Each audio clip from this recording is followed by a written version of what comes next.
Do you see this weather? All blue and sunny and seemingly warm and very summery.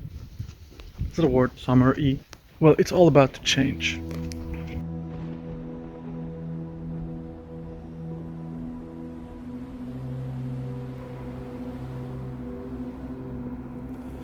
Beware, beware. I'm shooting this video on the first day of October of 2023, and October is a very weird time in this city and this year in my own life. A little over a year ago, I think it was a little over a year ago, I came exactly to this spot and I made a video about my fears. Hello, butterfly.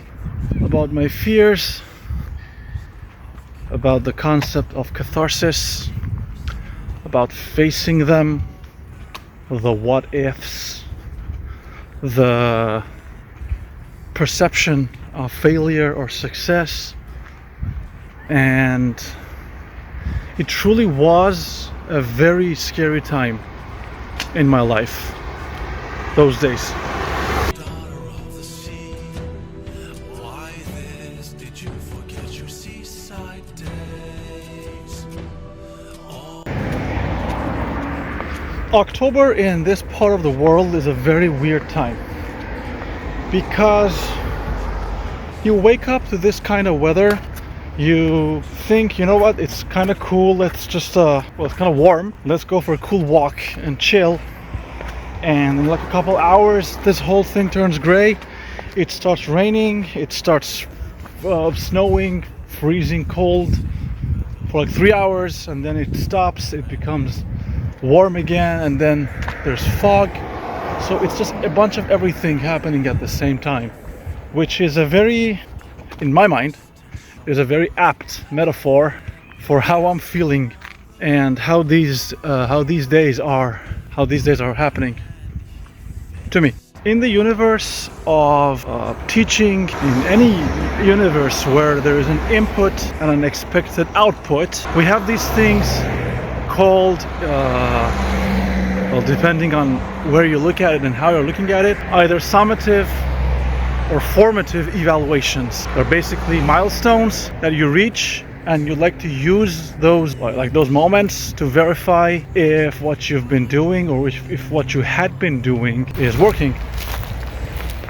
And as of today, well, the second year of my master's education is finished. Well, the second year has begun and a month has been finished in it.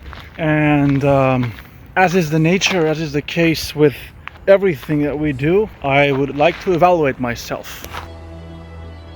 Beware, beware, the daughter of the sea.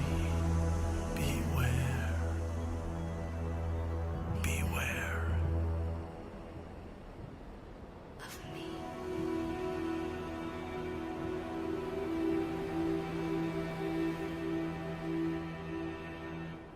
So, well, last year, let's go a little further back than just last year.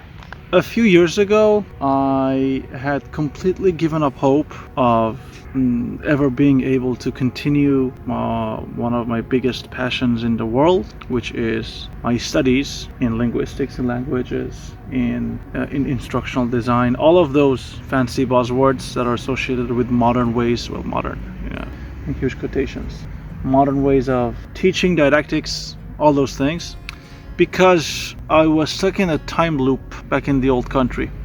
I was stuck in a place where it was very difficult to find a purpose, to do things in a way that they really have deep impact on your future. And even though the day-to-day life was interesting, there were always things for me that just didn't fit quite well.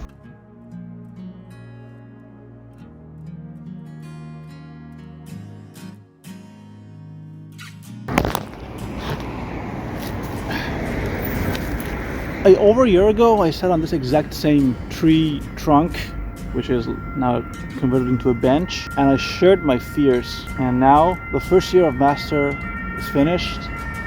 I believe for me, and with the second year of masters, obviously I'm faced with new challenges. The types of challenges that I don't think I have ever had to face in the world of academics in my life. And I'm pretty sure, because they are the first time that it's the first time I'm doing something like this, I think it's going to be the only time that I'm feeling the impact and the tremors of this much work to do, this much things to read, to analyze, to study, to write, to create, to develop. And it is very exciting, very scary, super scary.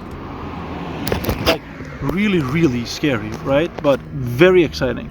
In the world of psychology, in the world of educational psychology,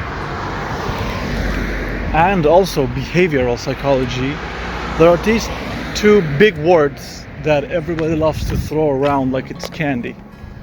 It's the fixed and growth mindsets. Do you have a fixed mindset, or do you have a growth mindset? I don't think I need to explain them, but the names should say it all. But when you're faced with a challenge, and that challenge is actually challenging your ability or your abilities, or you, at the moment of initiation, you lack the skills, or you think you lack the skills of doing something, or that thing, however you have to do it. If you have a fixed mindset, then it's like a binary thing. You would say, I can do it or I can't do it. If I can do it, I will do it. If I can't do it, I'm not even gonna try.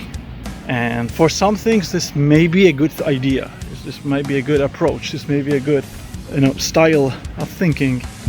For my case, I cannot afford to have a fixed mindset about anything in my life. Anything right now. Everything is in a constant state of fluidity and change.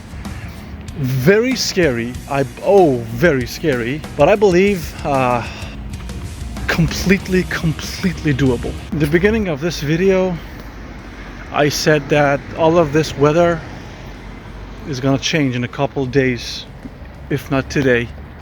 And it is, for me, the perfect metaphor for how everything is changing at a speed of light times 10 in some instances. Last year, when I arrived here in France, I had zero identity here. I was a nobody. I didn't even have a lot of the papers I needed at the time, because I was waiting for them to be approved, etc., etc. And now I can say I am not a nobody. I'm somebody. And with us, the humans, we got this thing called greed, or avarice, however you want to call it. That means when you get something, when you achieve something, when you get where you want to go, you want more. And now I am at that state of wanting more.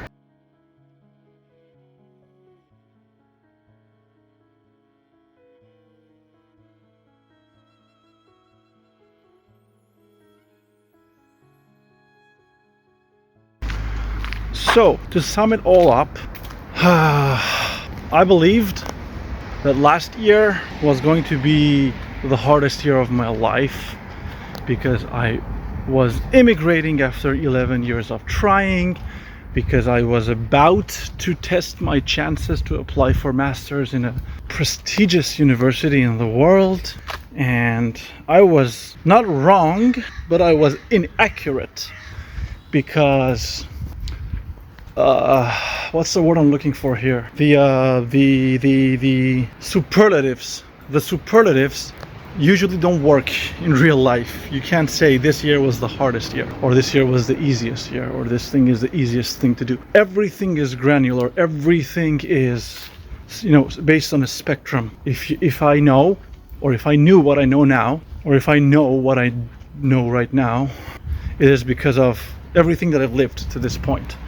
And now I have to work like cogs in a clockwork, in an elaborate clockwork system, to stay alive, study, work on my dissertation, which is a whole other conversation for another day. And I think I should have said this in the beginning of the video, but this video has nothing to do with music. This is just me rambling on into my camera, because I felt like I was overflowing, and this weather and how it's changing was constantly reminding me of the instability of our conditions in life. I think it got too philosophical at the end. That wasn't my intent. My intent was to say I've been very busy with my things at university, with working and with designing projects, working on the dissertation, interviews, etc., etc.